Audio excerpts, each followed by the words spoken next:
Buenas tardes, profesor y compañeros. A nuestro grupo le correspondió explicar el sistema circulatorio. Los integrantes del grupo son Laura Vanessa Quimbaya, Luisa María Rivera, María Fernanda Casadiego, Ferney Ordóñez, Jairo Andrés Artunduaga y quien les habla, Paola Andrea Díaz. Vamos a hablar del sistema cardiovascular y decimos que está compuesto por unos órganos tubulares que es el corazón y los vasos sanguíneos. Estos a su vez se componen de arterias, capilares y venas. Estos van a variar según su constitución histológica, calibre y función. Además decimos que el sistema cardiovascular es el encargado de distribuir sangre a todo el organismo. En la estructura de los vasos sanguíneos tenemos que están constituidos por una pared vascular con revestimiento interno liso, compuesto por una única capa de células endoteliales. También pueden ir acompañados en zonas tisulares alrededor de este. Vamos a hablar de las túnicas de los vasos. Vamos a encontrar tres túnicas que son la túnica íntima, la túnica media y la túnica adventicia. Estas tres van a constituir la pared de un vaso sanguíneo típico. La túnica íntima es una sola capa de células endoteliales escamosas. La túnica media se va a componer principalmente de células del músculo liso que van a estar orientadas de manera concéntrica alrededor de la luz del vaso. La túnica adventicia va a estar compuesta principalmente de tejido conectivo fibroelástico que va a estar dispuesto en sentido longitudinal. La túnica íntima, que es la que podemos divisar aquí, va a tener células que son aplanadas y alargadas. Sus células endoteliales van a descansar sobre la lámina basal. Estas van a secretar colágeno de tipo 2, tipo 4 y tipo 5, laminina, endotelina y óxido nítrico. Va a contener enzimas en su membrana, va a constar de capa subendotelial y su lámina elástica interna va a tener una proteína denominada elastina. En la túnica media, que es la que podemos observar acá, decimos que es la capa más gruesa del vaso como se puede observar. Contiene fibras elásticas de colágeno tipo 3 y proteoglicanos. La lámina elástica externa va a ser la más delicada y la lámina elástica interna es la que va a separar la túnica media de la túnica adventicia. Aquí en esta parte. La túnica media va a estar reemplazada también por pericitos. Por último, tenemos la túnica adventicia, que es la que observamos acá. Ella va a recubrir la superficie externa de los vasos.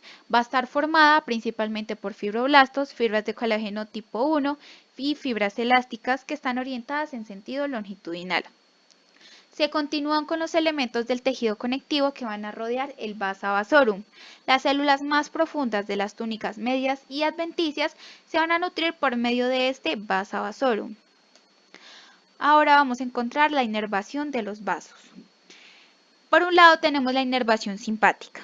Los nervios simpáticos van a proporcionar la inervación vasomotora a los músculos lisos de la túnica media.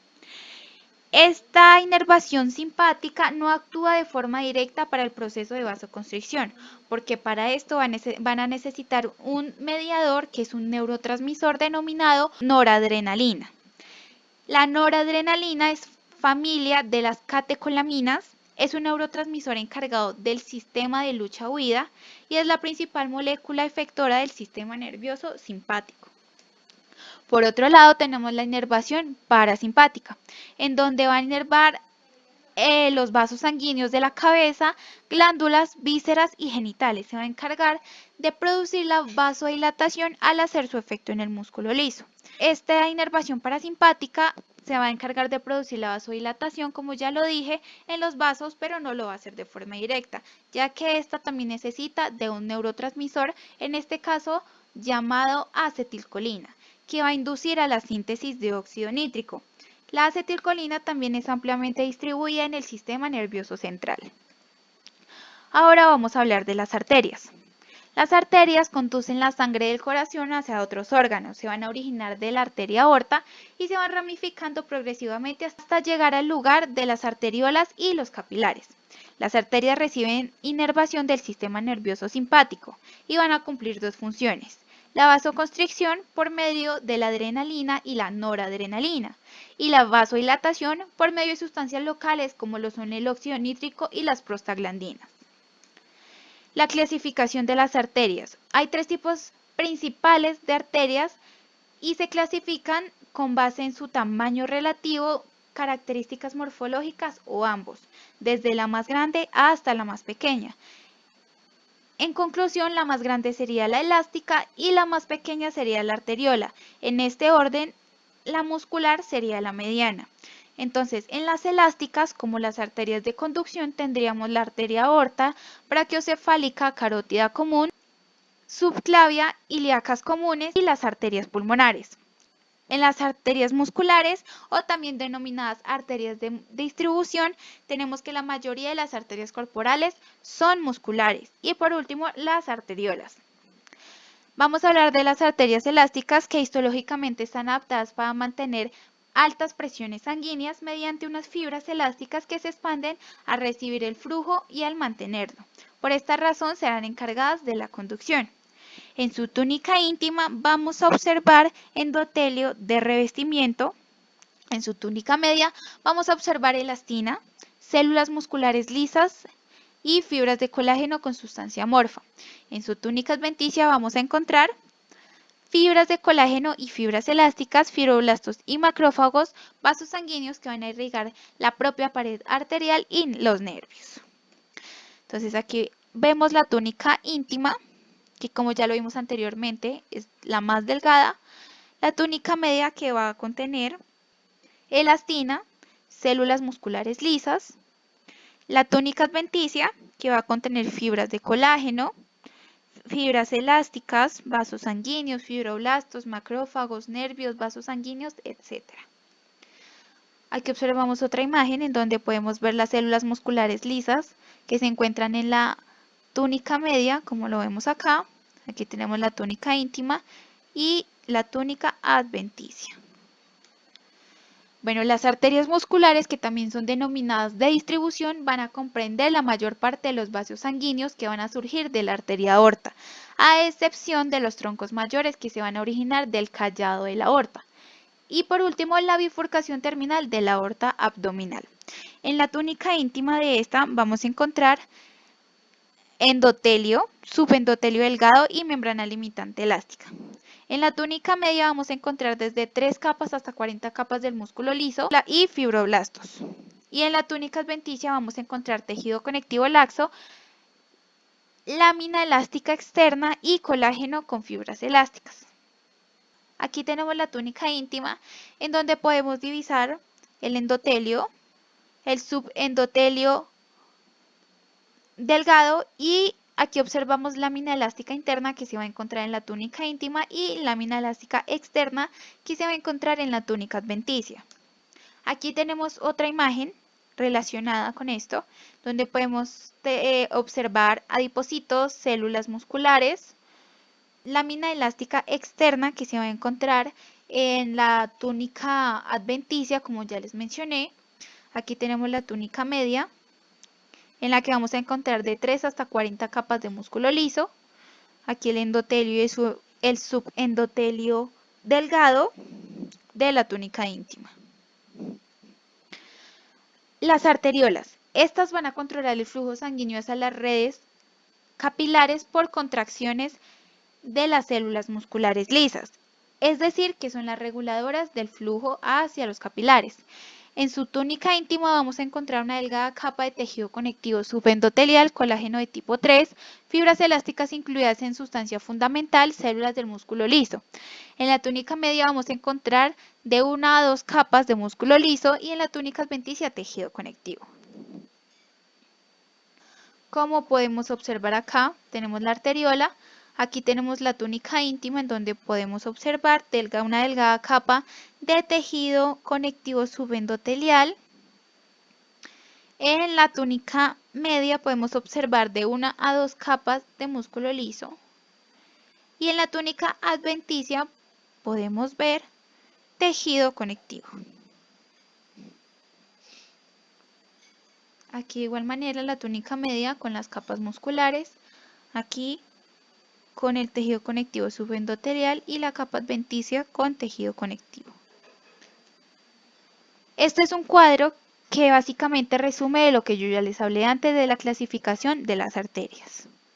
En la correlación clínica tenemos unos casos en los que En las paredes de los vasos sanguíneos se debilitan por defectos embriológicos o se dañan por enfermedades como arteriosclerosis, sífilis y trastornos del tejido conectivo.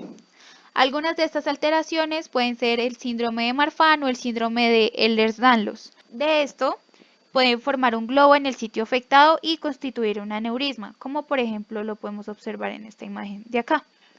Es posible que el debilitamiento adicional ocasione la rotura del aneurisma, un trastorno grave que puede conducir hasta la muerte. La otra correlación clínica, observamos a unos pacientes con von Willebrand, que es un trastorno hereditario que resulta del deterioro de la adherencia de las plaquetas. Tienen tiempos de coagulación prolongados y hemorragia excesiva en cualquier sitio de lesión. Quiere decir que si este paciente se corta va a tener una hemorragia excesiva, ya vamos a saber por qué. Esto causa una deficiencia en el factor de von Willebrand, ya que este factor es el que ayuda a que las plaquetas se amontonen en la sangre y se adhieran a la pared de los vasos sanguíneos, lo cual es necesario para la coagulación. Pero debido a que este factor tiene una deficiencia, pues el paciente va a presentar un sangrado excesivo. Y Ahora vendríamos a hablar de lo que viene siendo las estructuras sensoriales especializadas en las arterias. En las arterias mayores del cuerpo vamos a localizar tres tipos de estructuras sensoriales especializadas. Tendríamos senos carotídeos, cuerpos carotídeos y cuerpos aórticos. Las terminaciones nerviosas de estas estructuras van a vigilar lo que es la parte de la presión arterial y la composición sanguínea. De esta manera pues nos van a proporcionar una información esencial al encéfalo para que éste pueda controlar el latido cardíaco, la respiración y la presión arterial. Seguiríamos entonces con lo que es el seno carotídeo. Entonces el seno carotídeo va a ser un varoreceptor, o sea, es decir, que este va a detectar los cambios en la presión arterial, ¿sí? Se va a localizar en lo que es la región de la arteria carótida interna. Entonces, esta estructura es una especialización dentro de la pared de la arteria carótida interna, más específicamente debido a que, como sabemos, en esta el sitio de la adventicia de este vaso va a ser relativamente más gruesa y de esta manera va a contener numerosas terminaciones nerviosas sensoriales, hablando más específicamente del nervio glosofaríngeo. Tendríamos entonces la parte del cuerpo carotídeo. Entonces el cuerpo carotídeo se va a localizar en lo que es la bifurcación de la arteria carótida primitiva, ¿sí? Entonces este se lo va a localizar como viene siendo una estructura oval, pequeña y conocida pues como cuerpo carotídeo. Esta estructura entonces va a proceder terminaciones nerviosas quimiorreceptoras especializadas en lo que viene siendo vigilar cambios tanto de valores de oxígeno, de dióxido de carbono, como las concentraciones sanguíneas de lo que viene siendo el hidrógeno. En la parte de la regulación de la presión arterial encontraremos a un órgano bastante importante, que este sería el corazón. Entonces, el corazón va a servir como una bomba cardiovascular que va a descansar entre cada latido y en consecuencia de esto va a desarrollar un brote presurizado de sangre que va a penetrar en primer lugar las arterias elásticas. Después de esto seguiría las arterias musculares, después seguiría las arteriolas y por último llegaría a los capilares, donde va a regar lo que viene siendo los tejidos de cada uno de los diferentes órganos. Durante la vasodilatación, lo que viene siendo la acetilcolina de las terminaciones nerviosas en las paredes vasculares va a iniciar la liberación de óxido nítrico. Entonces, la estructura de las arterias elásticas va a permitir que sus paredes se distiendan durante la sístole o también conocida como contracción cardíaca, seguida del retroceso de las mismas durante la diástole o relajación cardíaca, lo que va a ayudar de esta forma a conservar una presión arterial y un flujo sanguíneo más constante. Las arterias musculares que se van a ramificar de las arterias elásticas, pues van a distribuir la sangre al cuerpo y estas pues van a estar sujetas a cambios constantes del diámetro que van a resultar de los procesos de vasoconstricción y vasodilatación. Como primera correlación clínica tendríamos a lo que viene siendo la hipertensión arterial. Esta hipertensión arterial pues se va a encontrar claramente relacionada con un mayor riesgo de enfermedad cardiovascular, cerebrovascular y renal también. La identificación e intervención temprana en lo que son pacientes hipertensos se va a dar a través de las modificaciones en sus estilos de vida que esto podría prevenir un cuadro hipertensivo y un daño subsiguiente por la misma. Entonces, para resumirlo de una forma, la alta presión sanguínea arterial persistente, pues la detectaríamos basada en múltiples lecturas, ya vendría siendo mediciones de las presiones sanguíneas, siendo actualmente definido que ocurre más específicamente cuando la presión sistólica va a ser constantemente mayor a 140 milímetros de mercurio, o por otro lado vendríamos en el cual la presión diastólica es consistentemente de 90 milímetros de mercurio o más. Otra patología que encontraríamos sería siendo la aterosclerosis. Entonces, la aterosclerosis se va a caracterizar por infiltración de material lipídico blando no celular en las paredes de la íntima. Debido a estas infiltraciones puede reducir de una manera apreciable el diámetro luminal, incluso viendo esto en pacientes ya de 25 años.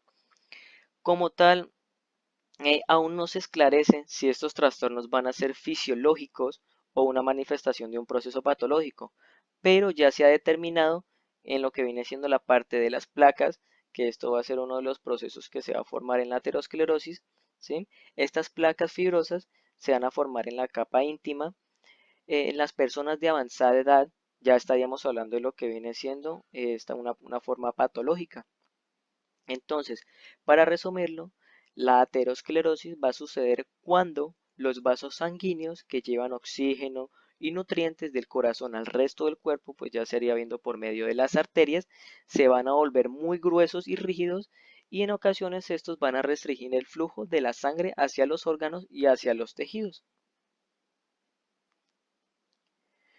Ya vendremos entonces a entrar en la parte de los capilares.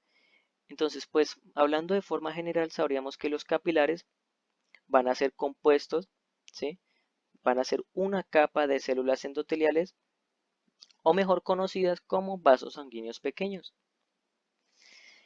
Entonces, los capilares van a surgir de porciones terminales de las arteriolas. Estas, al ramificarse y anastomosarse, van a formar lo que se conocería como un lecho capilar, o también una red entre arteriolas y vénulas. Estos pues van a estar formados por una sola capa de tejido, lo cual les va a permitir un intercambio de sustancia en lo que es la sangre y las sustancias que se encuentran alrededor de ella. Entonces, como veríamos, los capilares van a formar una red vascular que permite el intercambio de gases metabolitos y desechos a través de sus paredes. Como decíamos, estos van a poseer una capa endotelial orientada de una forma longitudinal y su lámina basal. Aproximadamente el diámetro de los capilares valdría entre lo que son 8 y 10 micrómetros.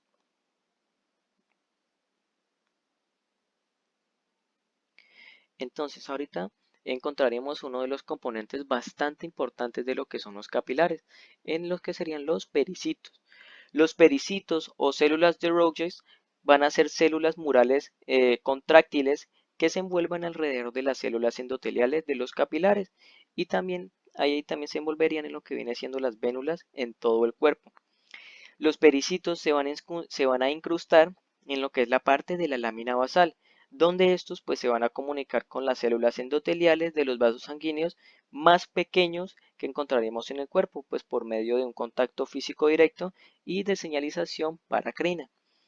Los pericitos presentes en lo que viene siendo el tejido conjuntivo pueden llegar a madurar a células endoteliales y también musculares lisas, lo cual de una manera podría explicar, ¿sí?, su localización funcional alrededor de lo que son los vasos pequeños.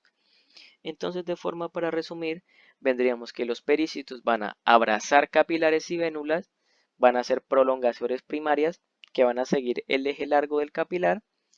También serían prolongaciones secundarias que van a envolver el capilar y van a tener uniones tipo nexo con las células endoteliales, y aparte de esto van a compartir la lámina basal con estas mismas células endoteliales. Entonces encontraríamos la clasificación de los capilares. Los capilares se van a dividir en tres tipos. Los primeros vendríamos viendo que son los capilares continuos, que serían los que vendríamos viendo en esta imagen. Seguirían de los capilares fenestrados, como observamos, y por último los capilares sinusoidales. Como primera clasificación de capilares veríamos los continuos. Estos capilares continuos se van a encontrar en lo que viene siendo los tejidos musculares, nerviosos y conjuntivos. Las uniones intercelulares van a estar dadas por fascias ocluyentes que vamos a encontrar en estos capilares. Las sustancias que van a atravesar la pared capilar va a ser mediante un transporte de portadores que pues vendríamos encontrando lo que son aminoácidos y glucosa. Entonces, estos pueden llegar a crear uniones bastante estrechas, hablando en forma general de los capilares, ya que pues estos van a tener una abundante cantidad de vesículas pinocíticas debajo de la superficie membranal, luminal y basal. También pueden ser modificados como en el caso de que encontraríamos, un ejemplo sería lo que es la barrera hematoencefálica. Entonces aquí veríamos lo que viene siendo este tipo de capilares en lo que es una placa. Como observamos, vamos a ver lo que viene siendo uno de los componentes que sería los pericitos, las uniones celulares. Aquí encontraremos la lámina basal, ¿sí? Y también si se puede observar lo que son las vesículas pinocéticas. Entonces ahora hablaríamos de los capilares fenestrados. Los capilares fenestrados se van a encontrar en lo que viene siendo más específicamente el páncreas, intestinos y glándulas endocrinas. Estos van a poseer poros que van a tener un puente en el diafragma de una forma bastante ultra delgada que va a poseer 8 tipos de fibrillas. Estos tienen algunas vesículas pinocíticas ya que la formación de ellas pues van a contribuir a la formación de estas fenestraciones. Entonces aquí encontraríamos lo que viene siendo una placa de capilares fenestrados. Aquí veríamos también uno de los componentes principales de ellos, que son los pericitos. Encontraríamos vesículas pinocíticas. Esta ya sería lo que es la parte de la lámina, ¿sí? Como observamos en la placa. Entonces ahorita hablaríamos de lo que viene siendo los capilares sinusoidales. Estos capilares sinusoidales pueden tener células endoteliales y lámina basal discontinuas, con muchos poros grandes sin lo que viene siendo diafragmas, que gracias a esto van a permitir el intercambio entre la sangre y el tejido. Más específicamente de su ubicación los encontraríamos en lo que viene siendo la médula ósea, los tejidos, el vaso, entre otros más, hablando de forma general.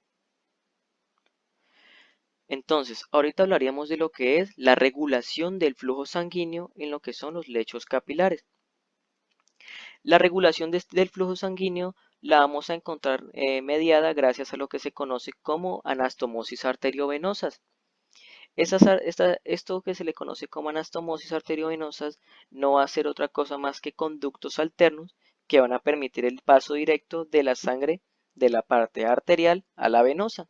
Por eso derivaría de lo que es su nombre. Esto va a permitir que se tenga una circulación, ¿sí?, por capilares, metaarteriolas o conductos que pueden llegar a estar tapados. Entonces estos van a ser una especie de vías alternas. Preferenciales presentan lo que viene siendo una actividad motora y gran capacidad de respuesta a los estímulos térmicos, mecánicos y también en algunos casos químicos que podrían llegar a ocurrir.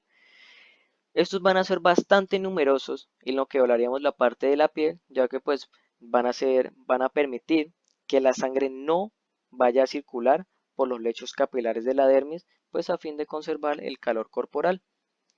Entonces, hablando de una forma general de lo que es la regulación, veríamos que gracias a esta anastomosis van a darse lo que son los conductos alternos que permiten el paso de la sangre de la parte arterial y la venosa, sin que tenga que circular por capilares, metaarteriolas o conductos preferenciales, ya que pues como habíamos dicho, estos pueden llegar a obstruirse. Entonces aquí veríamos lo que viene siendo una imagen de lo que es una anastomosis arteriovenosas. Aquí la veríamos. Aquí tenemos las arteriolas, las vénulas, ¿sí? aquí veríamos. Otra de las cosas que vamos a encontrar respecto a la regulación del flujo sanguíneo van a ser los glomos. Los glomos, o también llamados cuerpos carotídeos, ¿sí?, van a ser un conjunto de células situadas en el cuello y en la bifurcación de las arterias carótidas, donde estas pues se van a dividir en arterias carótidas internas y carótidas externas. Estos van a tener la función de actuar como un quimiorreceptor de la sangre, pues detectando lo que viene siendo su nivel de oxígeno y participando en la regulación de la respiración. Estos glomos van a estar irrigados por pequeños vasos procedentes de lo que viene siendo la arteria carótida común.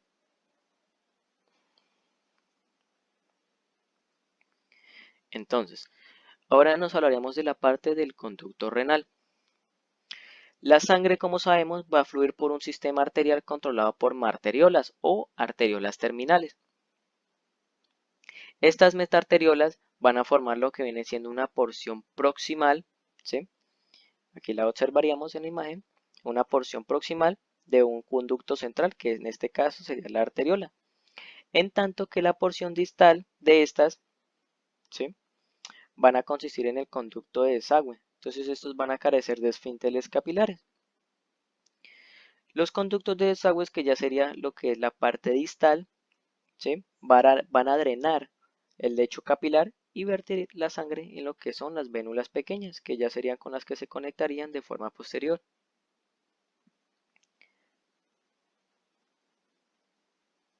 Entonces, ahorita hablaríamos de cómo funcionaría este tipo de procesos en lo que es el conducto renal. Las células endoteliales de los capilares pueden incluir dos tipos de sistemas de poros distintos para que se den todo este tipo de procesos.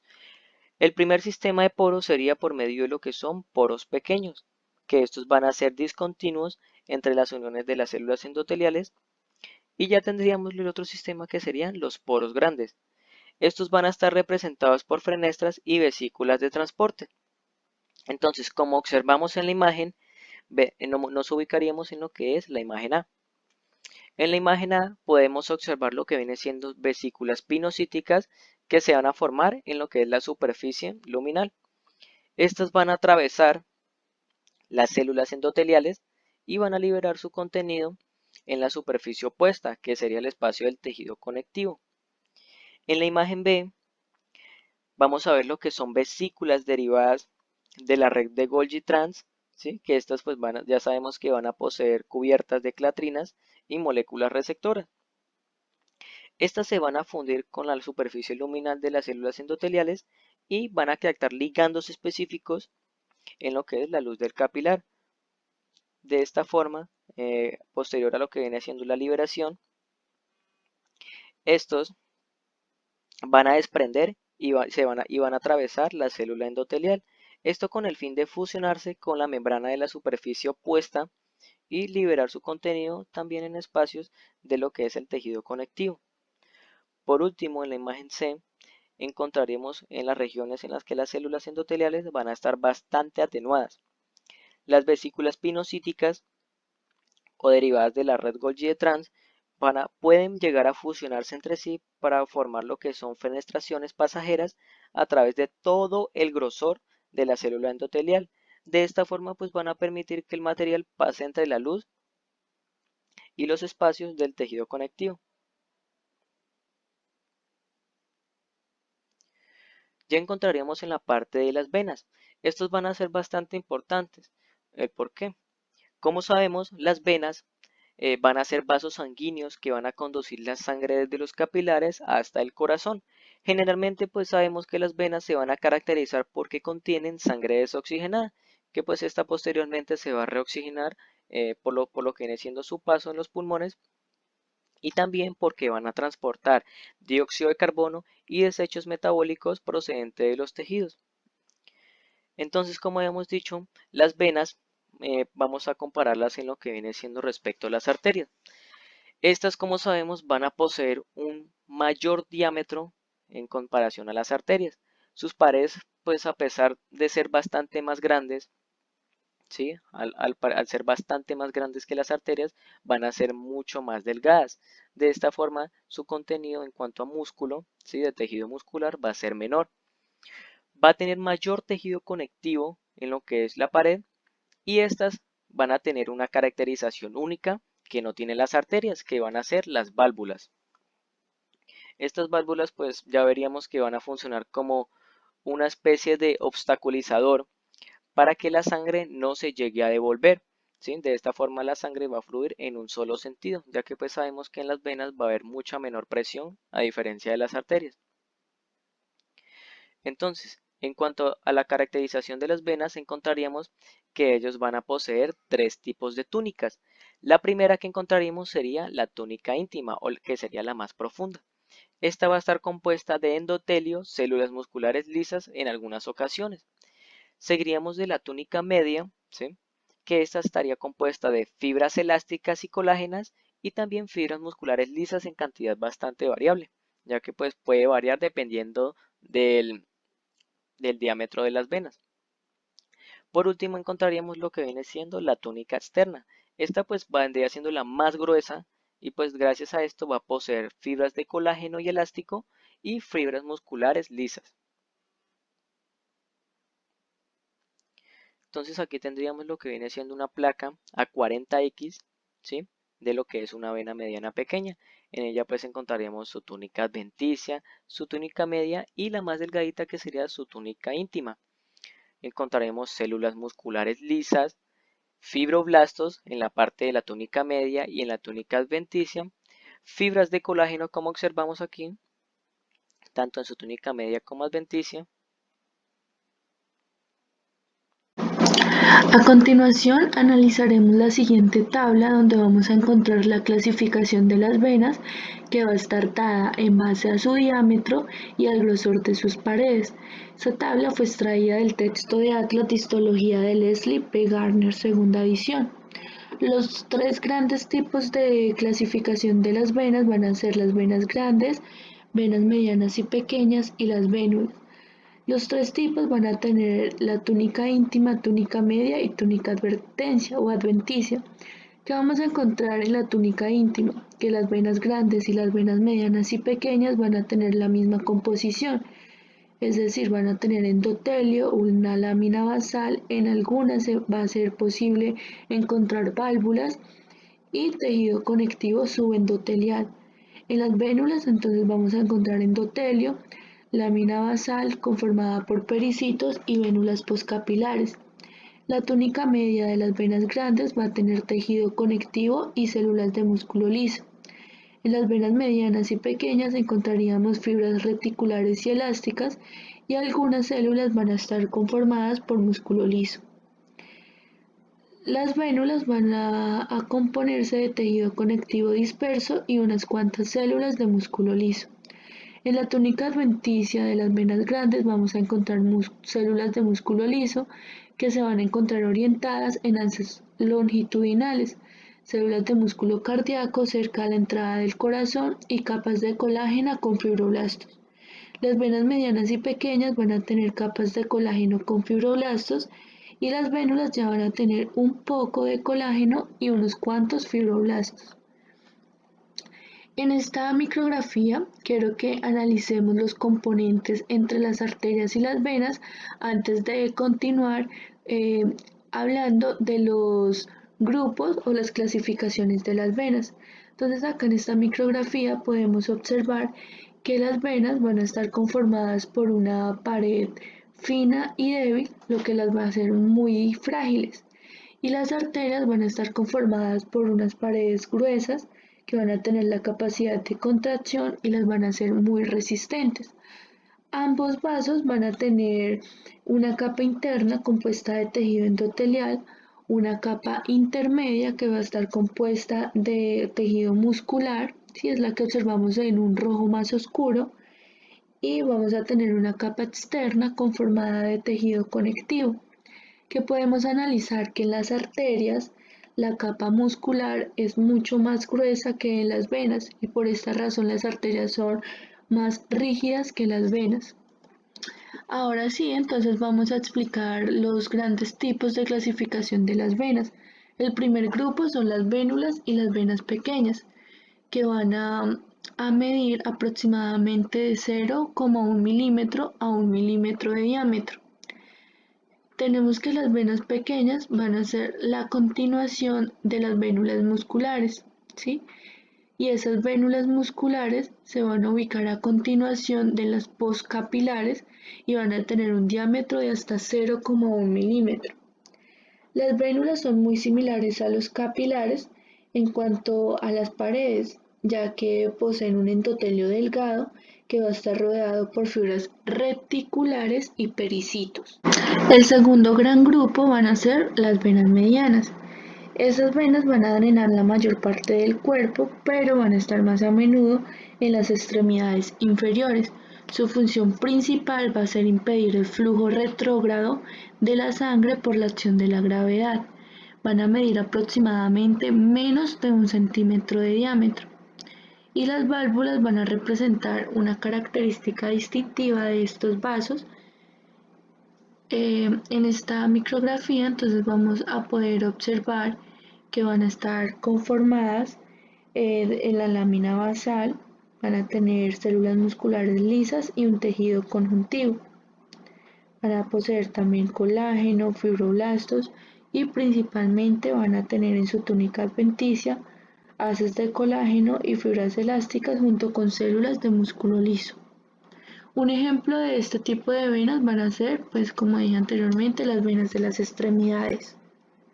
El último grupo van a ser las venas grandes. Este tipo de venas van a regresar la sangre venosa de las extremidades, de la cabeza, el hígado y la pared del cuerpo directamente hacia el corazón. Las venas grandes van a comprender las venas cavas, las pulmonares, la porta, las renales, las yugulares internas, las ilíacas y también las venas ácidos.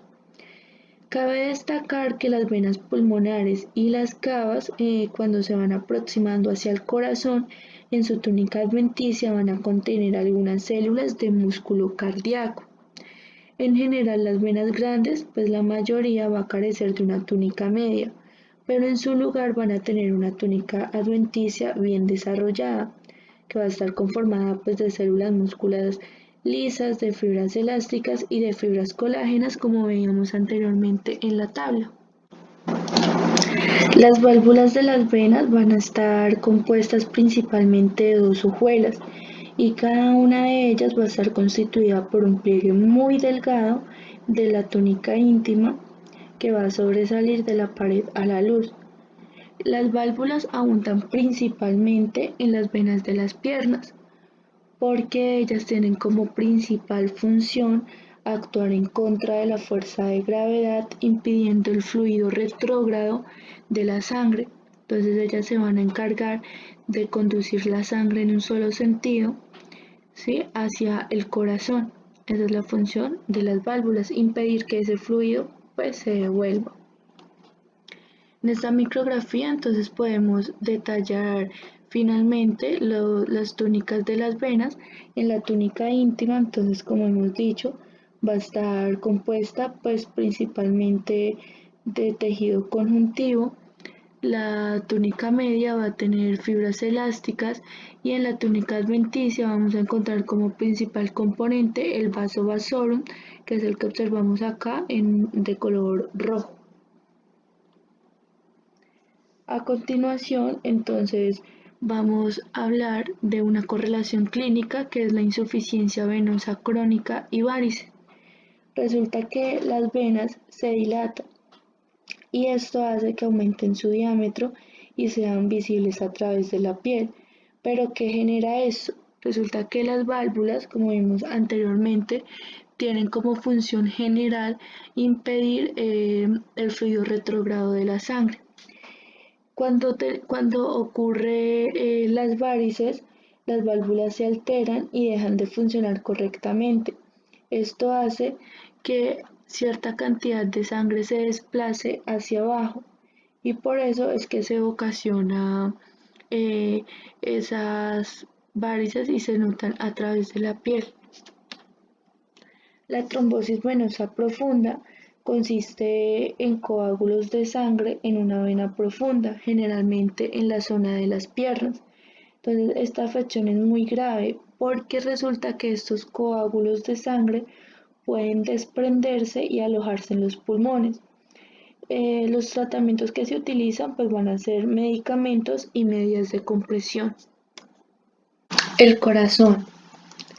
El corazón consiste en 4 cámaras, 2 aurículas que van a ser las encargadas de recibir la sangre y 2 ventrículos que van a expulsar la sangre al resto del cuerpo mediante contracciones. Como estructuras principales tenemos el nodo auriculoventricular, que va a estar conformado de células modificadas de músculo cardíaco que van a transmitir señales a través del haz de His.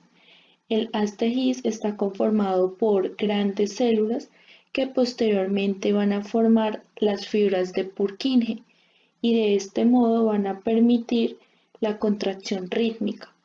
El haz de His tiene una rama derecha y tiene una rama izquierda. Las capas principales que van a ser el endocardio, que va a estar, son homólogas a las túnicas, el miocardio y el epicardio. Entonces acá en esta imagen podemos observar el endocardio, que va a ser la túnica interna. Vamos a tener el miocardio, que va a ser la túnica media, y el epicardio, que se divide en dos, en un pericardio parietal y en un pericardio visceral, y va a ser la túnica externa. A continuación hablaremos del endocardio.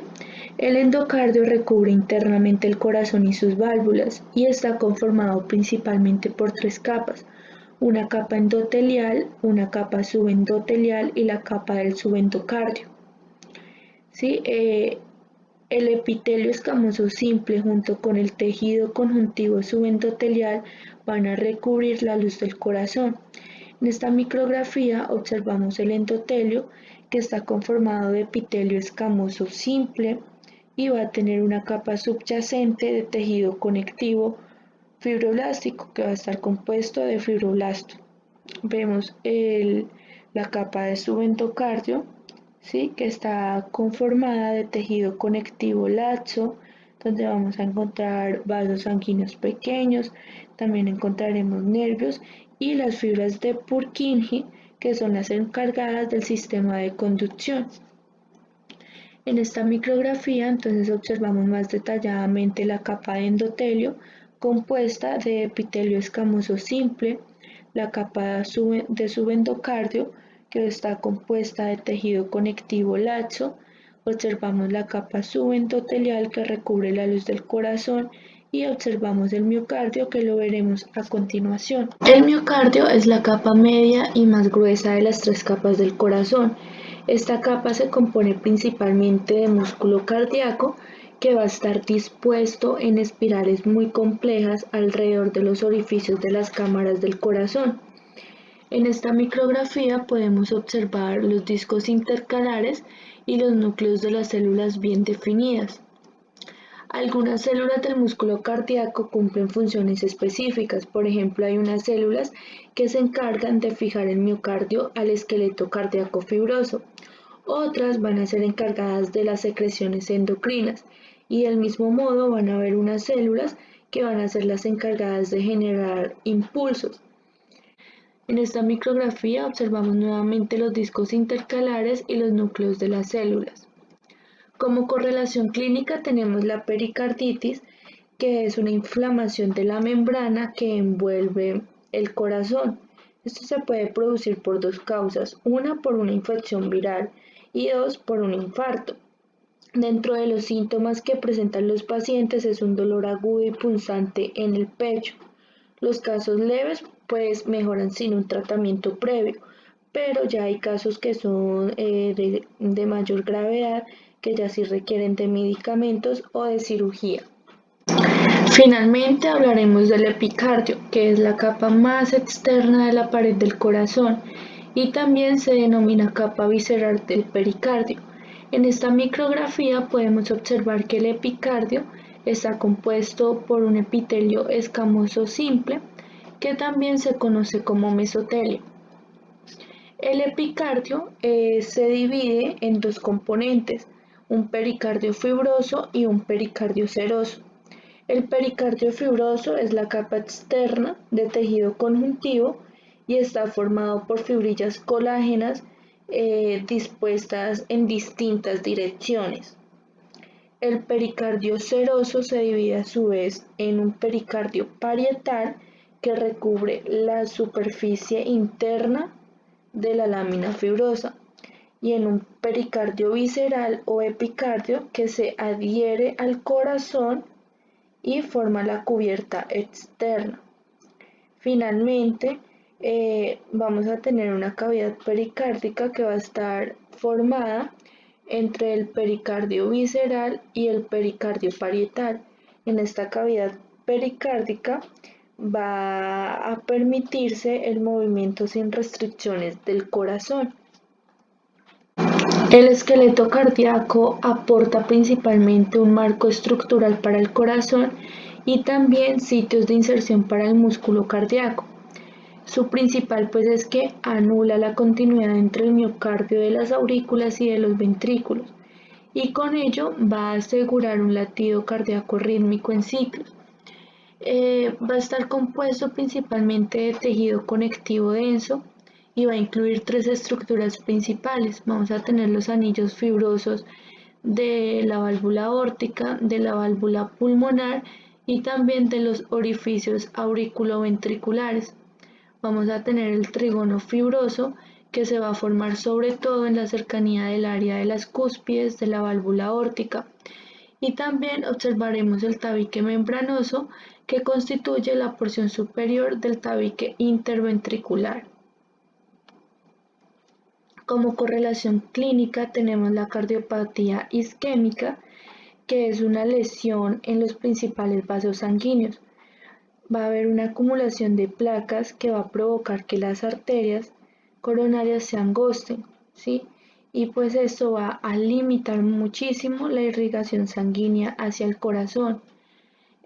Algunos pacientes pueden presentar dolor y presión referidos que se conoce como angina y esto se da pues por una falta de oxígeno.